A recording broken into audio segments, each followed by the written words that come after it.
Also, the Disney subsidiary Hollywood Records recalled the new Insane Clown Posse album, The Great Milenko, last Tuesday, the same day the company had put the record on sale. Some retailers have not sent it back. Major chains such as Tower, Coconuts, and Record Town have complied with the recall, but others, such as Harmony House, are selling the album, which Disney says it discovered at the last moment contained rantings potentially offensive to women. Insane Clown Posse is popular on its home turf of Detroit, and for Harmony House, based in Troy, Michigan, the album was its biggest seller last week, moving nearly 2,000 copies through the chain's 36 stores. The group's manager says he's in Los Angeles talking to, quote, every major label about a new record deal. That's the news for now. Stay tuned for more at 10 to the hour every hour here on M. Down with Disney's least favorite rappers, the Insane Clown Posse, on the same day it went on sale and then dropped the group from its roster. Disney, which had spent a reported $1 million to buy the Posse's contract from Jive Records, claimed it only realized at the last moment that the album, an apocalyptic opus called The Great Milenko, was filled with very un-Disney-like sentiments. Record store compliance with Disney's recall was spotty, and the album has sold 18,000 copies so far, enough to enter Monday's Billboard pop chart at number 63.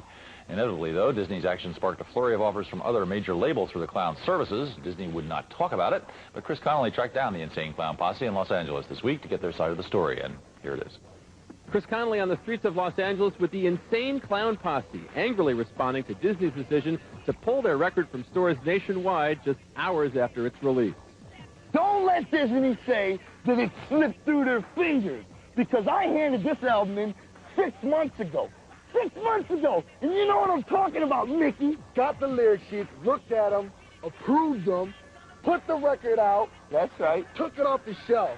Hollywood Records is not the fault here. The entire staff was down with the clown. Back to reality and what you're about. Your wife can't smile because you knocked your teeth out. They bought us off Jive and said, record this record. So we recorded this super album. Alice Cooper, Slash, Steve Jones, ICP. Everybody that ever resembled controversy is on The Great Milenko. So do you think your lyrics are offensive?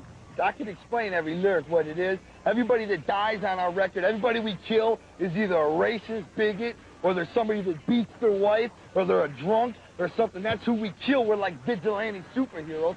But I don't justify my lyrics. We are just plain fun. You said before they were very specific about the changes they wanted made the first time you gave them the lyrics. How specific? I would say something like, I shot him in the face. And they would say, you can't do that. So I would say, I peeled his cat back with my knife. And they would say, that's the go. And your death comes wicked, painful, and slow at the hands of Milenko. Given the considerable amount of publicity the Insane Clown Posse has reaped as a result of Disney's decision to pull their record, you might think that this is the greatest thing to ever happen to this Midwest band.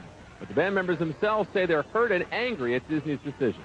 We will sell more records, but to sit in the studio for a year and a half and honestly give everything you have inside to make the greatest record you ever did, and to have it yanked off the store after 6 hours is a pretty emotional, damaging thing. The new Beatles, Insane Clown Posse. The group's lawyer says Disney wants a substantial sum of money to release the master tapes of The Great Milenko, and the group